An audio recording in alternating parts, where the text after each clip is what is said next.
Capítulo 14, titulado En los Países Bajos y Escandinavia.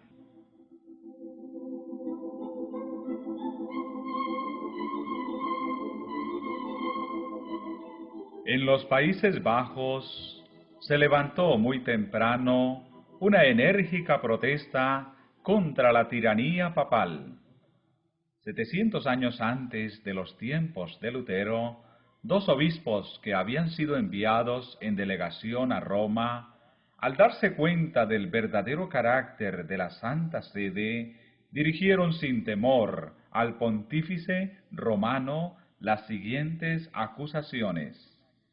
Dios hizo reina y esposa suya a la Iglesia, y la proveyó con bienes abundantes para sus hijos, dotándola con una herencia perenne e incorruptible, entregándole corona y cetro eternos.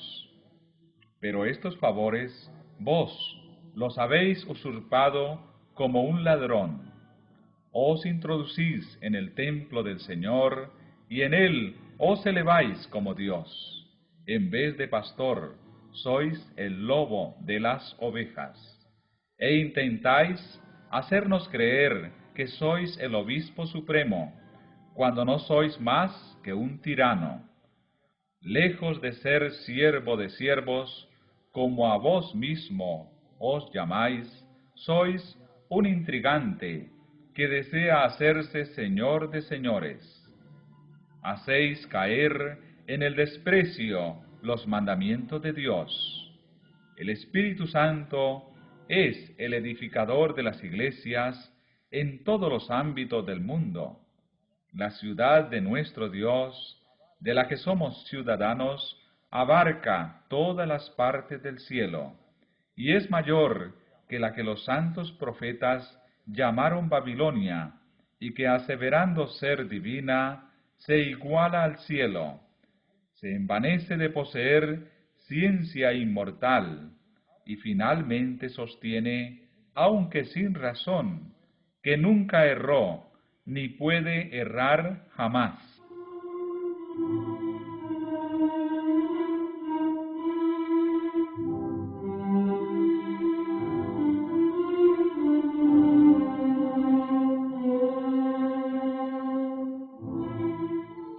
Otros hombres se levantaron siglo tras siglo para repetir esta protesta, y aquellos primitivos maestros que, atravesando diferentes países y conocidos con diferentes nombres, poseían el carácter de los misioneros valdenses y esparcían por todas partes el conocimiento del Evangelio, penetraron en los Países Bajos. Sus doctrinas cundieron con rapidez. Tradujeron la Biblia valdense en verso al holandés. En ella hay, decían, muchas ventajas. No tiene chanzas, ni fábulas, ni cuentos, ni engaños. Solo tiene palabras de verdad. Bien puede tener por aquí y por allí alguna que otra corteza dura, pero aún en estos trozos no es difícil descubrir la médula y lo dulce de lo bueno y lo santo. Esto es lo que escribían en el siglo XII los amigos de la antigua fe.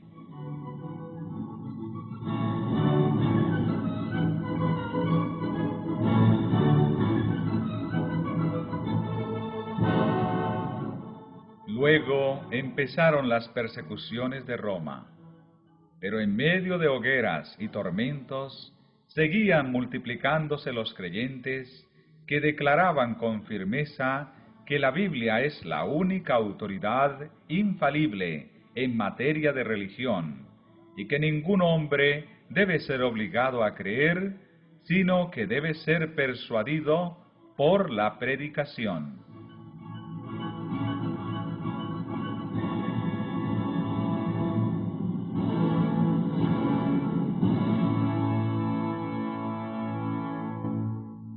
Las enseñanzas de Lutero hallaron muy propicio terreno en los Países Bajos, y levantáronse hombres fieles y sinceros a predicar el Evangelio. De una de las provincias de Holanda vino Menno Simonis, educado católico romano y ordenado para el sacerdocio. Desconocía por completo la Biblia y no quería leerla por temor de ser inducido en herejía. Cuando le asaltó una duda con respecto a la doctrina de la transubstanciación, la consideró como una tentación de Satanás, y por medio de oraciones y confesiones trató, pero en vano, de librarse de ella. Participando en escenas de disipación, procuró acallar la voz acusadora de su conciencia, pero inútilmente. Después de algún tiempo, fue inducido a estudiar el Nuevo Testamento, y esto unido a los escritos de Lutero, le hizo abrazar la fe reformada.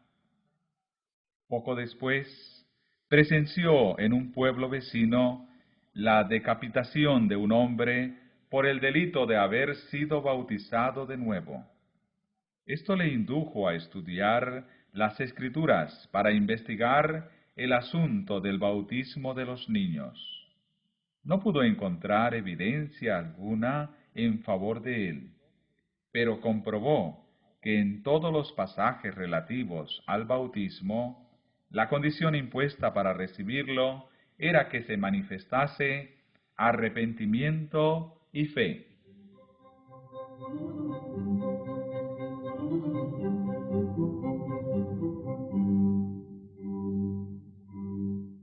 Menno abandonó la Iglesia romana y consagró su vida a enseñar las verdades que había recibido. Se había levantado en Alemania y en los Países Bajos cierta clase de fanáticos que defendían doctrinas sediciosas y absurdas, contrarias al orden y a la decencia, y originaban agitaciones y tumultos. Menno previó las funestas consecuencias a que llevarían estos movimientos y se opuso con energía a las erróneas doctrinas y a los designios desenfrenados de los fanáticos. Fueron muchos los que, habiendo sido engañados por aquellos perturbadores, volvieron sobre sus pasos y renunciaron a sus perniciosas doctrinas. Además, quedaban muchos descendientes de los antiguos cristianos, fruto de las enseñanzas de los valdenses. Entre ambas clases de personas trabajó Menno con gran empeño y con mucho éxito.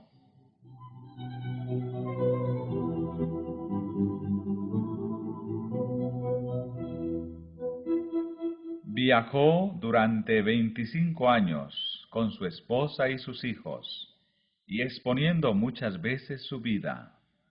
Atravesó los Países Bajos y el norte de Alemania, y aunque trabajaba principalmente entre las clases humildes, ejercía dilatada influencia. Dotado de natural elocuencia, si bien de instrucción limitada, era hombre de firme integridad, de espíritu humilde, de modales gentiles, de piedad sincera y profunda. Y como su vida era un ejemplo de la doctrina que enseñaba, ganábase la confianza del pueblo. Sus partidarios eran dispersados y oprimidos. Sufrían mucho porque se les confundía con los fanáticos de Münster. Y sin embargo, a pesar de todo, era muy grande el número de los que eran convertidos por su ministerio.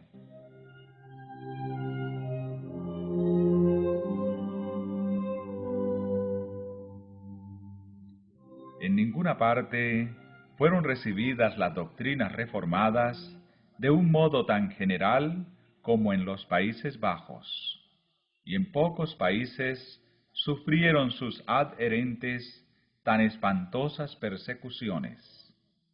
En Alemania, Carlos V había publicado edictos contra la Reforma, y de buena gana hubiera llevado a la hoguera a todos los partidarios de ella.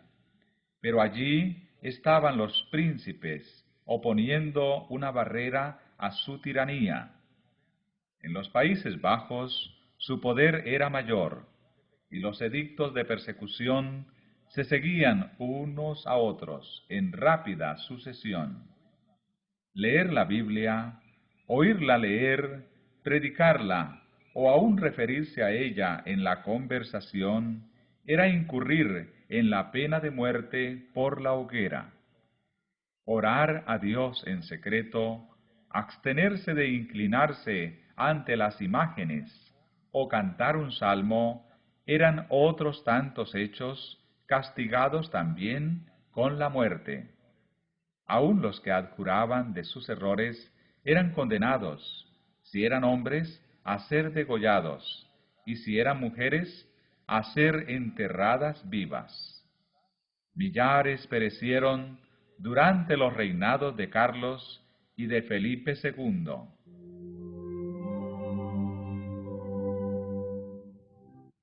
En cierta ocasión, llevaron ante los inquisidores a toda una familia acusada de no oír misa y de adorar a Dios en su casa.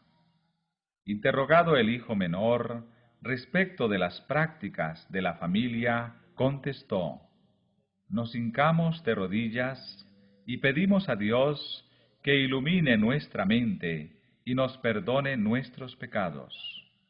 Rogamos por nuestro soberano, porque su reinado sea próspero y su vida feliz. Pedimos también a Dios que guarde a nuestros magistrados. Algunos de los jueces quedaron hondamente conmovidos, pero, no obstante, el padre y uno de los hijos fueron condenados a la hoguera.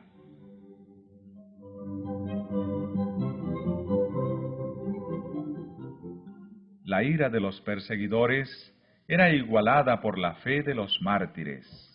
No sólo los hombres, sino aún delicadas señoras y doncellas desplegaron un valor inquebrantable. Las esposas se colocaban al lado de sus maridos en la hoguera, y mientras éstos eran envueltos en las llamas, ellas los animaban con palabras de consuelo o cantándoles salmos. Las doncellas, al ser enterradas vivas, se acostaban en sus tumbas con la tranquilidad con que hubieran entrado en sus aposentos, o subían a la hoguera y se entregaban a las llamas, vestidas con sus mejores galas, lo mismo que si fueran a sus bodas.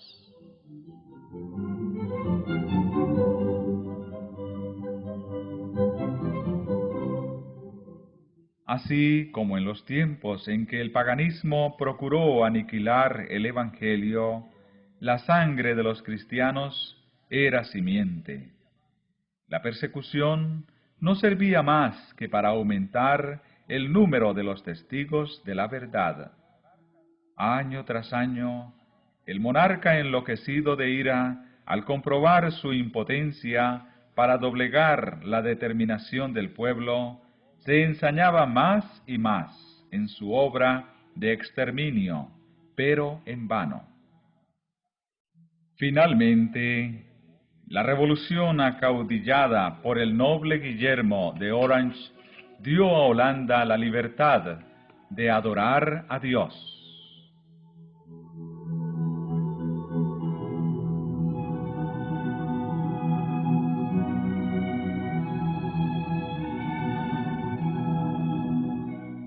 En las montañas del Piamonte, en las llanuras de Francia y en las costas de Holanda, el progreso del Evangelio era señalado con la sangre de sus discípulos.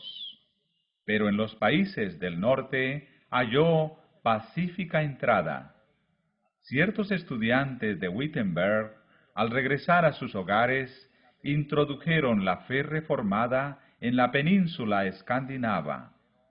La publicación de los escritos de Lutero ayudó a esparcir la luz. El pueblo rudo y sencillo del norte se alejó de la corrupción, de la pompa y de las supersticiones de Roma para aceptar la pureza, la sencillez y las verdades vivificadoras de la Biblia.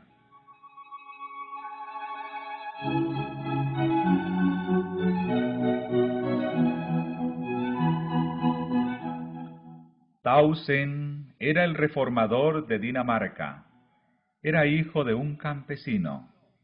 Desde su temprana edad dio pruebas de poseer una inteligencia vigorosa.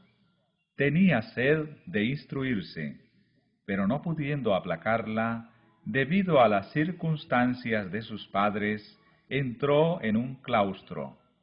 Allí la pureza de su vida, su diligencia y su lealtad le granjearon la buena voluntad de su superior. Los exámenes demostraron que tenía talento y que podría prestar buenos servicios a la Iglesia. Se resolvió permitirle que se educase en una universidad de Alemania o de los Países Bajos. Se le concedió libertad para elegir la escuela a la cual quisiera asistir, siempre que no fuera la de Wittenberg. No convenía exponer al educando a la ponzoña de la herejía, pensaban los frailes.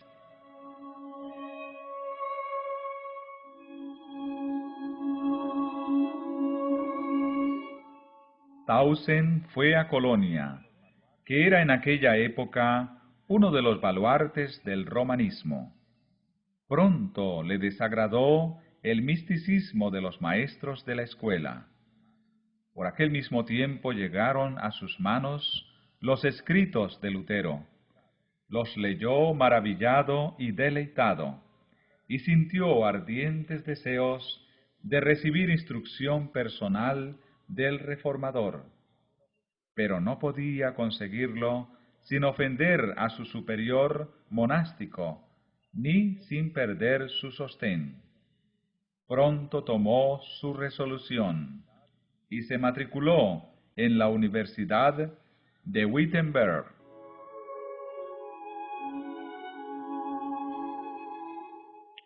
Cuando volvió a Dinamarca, se reintegró a su convento. Nadie le sospechaba contagiado del luteranismo. Tampoco reveló él su secreto, sino que se esforzó, sin despertar los prejuicios de sus compañeros, en conducirlos a una fe más pura y a una vida más santa.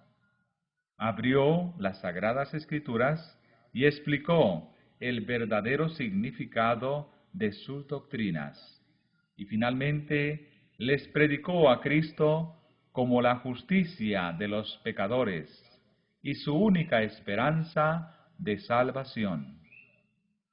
Grande fue la ira del prior, que había abrigado firmes esperanzas de que Tausen llegase a ser valiente defensor de Roma.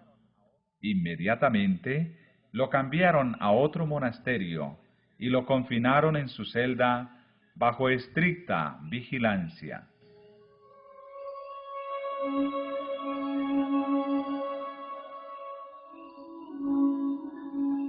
Con terror vieron sus nuevos guardianes que pronto algunos de los monjes se declaraban ganados al protestantismo. Al través de los barrotes de su encierro, Tausen había comunicado a sus compañeros el conocimiento de la verdad. Si aquellos padres dinamarqueses hubiesen cumplido hábilmente el plan de la Iglesia para tratar con la herejía, la voz de Tausen no hubiera vuelto a oírse, pero, en vez de confinarlo para siempre en el silencio sepulcral de algún calabozo subterráneo, le expulsaron del monasterio y quedaron entonces reducidos a la impotencia. Un edicto real que se acababa de promulgar ofrecía protección a los propagadores de la nueva doctrina. Tausen principió a predicar. Las iglesias le fueron abiertas y el pueblo acudía en masa a oírle. Había también otros que predicaban la palabra de Dios. El Nuevo Testamento fue traducido en el idioma dinamarqués y circuló con profusión. Los esfuerzos que hacían los papistas para detener la obra sólo servían para esparcirla más y más, y al poco tiempo Dinamarca declaró que aceptaba la fe reformada.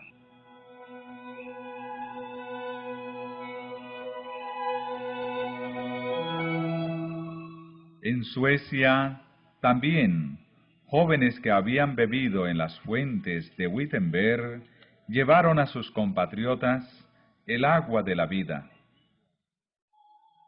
Dos de los caudillos de la Reforma de Suecia, Olaf y Lorenzo Petri, hijos de un herrero de Örebro, estudiaron bajo la dirección de Lutero y de Melanchthon, y con diligencia se pusieron a enseñar las mismas verdades en que fueron instruidos. Como el gran reformador, Olaf, con su fervor y su elocuencia, despertaba al pueblo, mientras que Lorenzo, como Melanchthon, era sabio, juicioso y de ánimo sereno.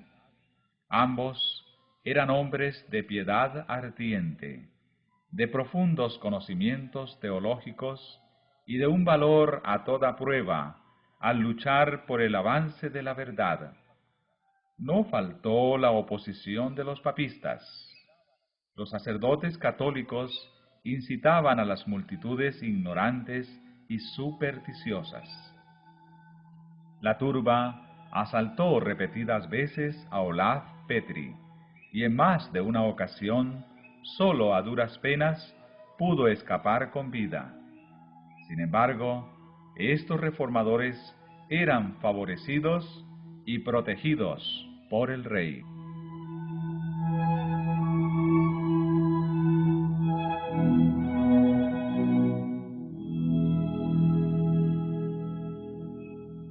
Bajo el dominio de la Iglesia romana, el pueblo quedaba sumido en la miseria y deprimido por la opresión.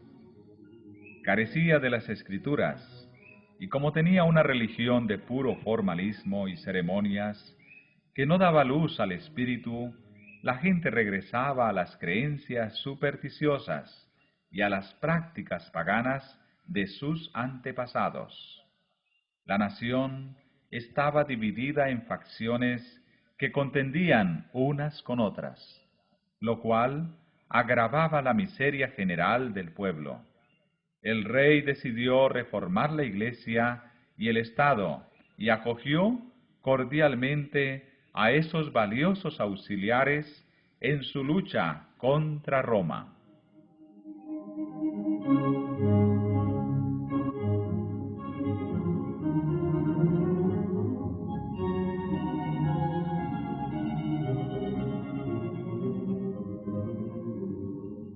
En presencia del monarca y de los hombres principales de Suecia, Olaf Petri defendió con mucha habilidad las doctrinas de la fe reformada contra los campeones del romanismo.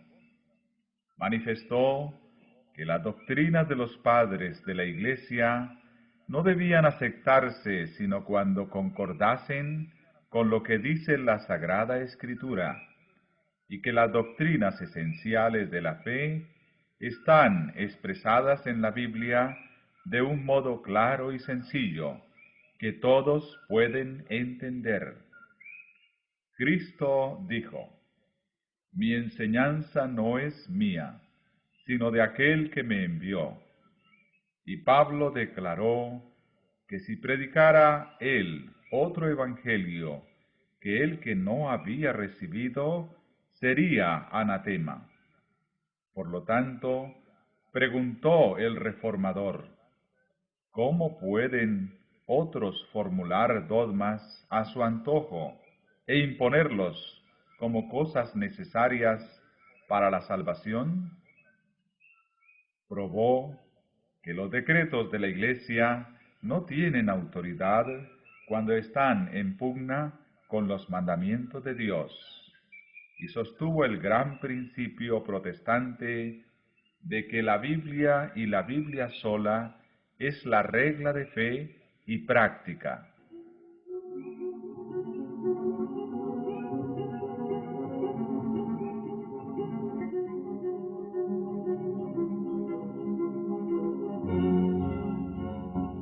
Este debate, si bien se desarrolló en un escenario comparativamente oscuro, sirve para dar a conocer la clase de hombres que formaban las filas de los reformadores.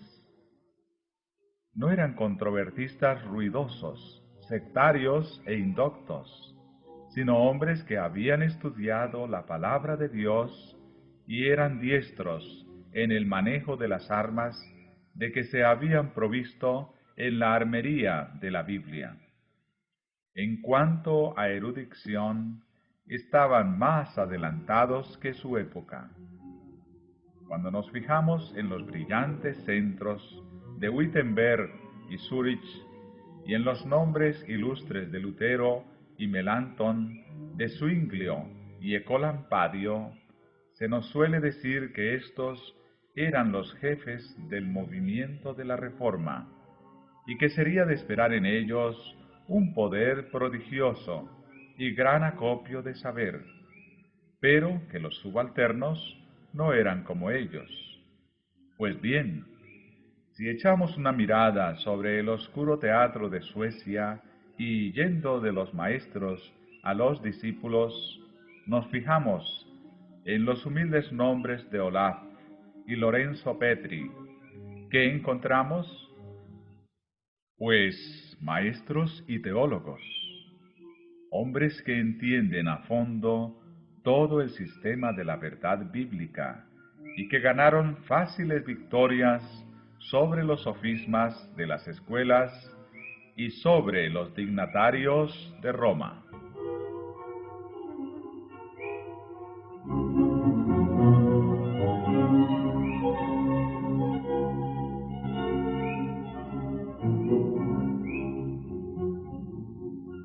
Como consecuencia de estas discusiones, el rey de Suecia aceptó la fe protestante y poco después la Asamblea Nacional se declaró también en favor de ella. El Nuevo Testamento había sido traducido al idioma sueco por Olaf Petri, y por deseo del rey, ambos hermanos emprendieron la traducción de la Biblia entera. De esta manera, el pueblo sueco recibió por primera vez la palabra de Dios en su propio idioma. La Dieta dispuso que los ministros explicasen las Escrituras por todo el reino, y que en las escuelas se enseñase a los niños a leer la Biblia.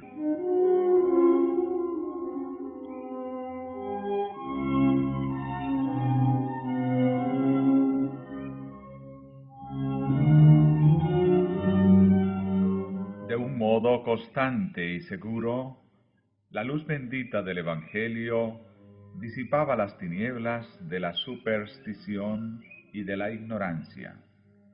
Libre ya de la opresión de Roma, alcanzó la nación una fuerza y una grandeza que jamás conociera hasta entonces. Suecia vino a ser uno de los baluartes del protestantismo. Un siglo más tarde, en tiempo de peligro inminente, esta pequeña y hasta entonces débil nación, la única en Europa que se atrevió a prestar su ayuda, intervino en auxilio de Alemania en el terrible conflicto de la Guerra de 30 años. Toda la Europa del Norte parecía estar a punto de caer otra vez bajo la tiranía de Roma. Fueron los ejércitos de Suecia los que habilitaron a Alemania para rechazar la ola romanista y asegurar tolerancia para los protestantes, calvinistas y luteranos, y para devolver la libertad de conciencia a los pueblos que habían aceptado la Reforma.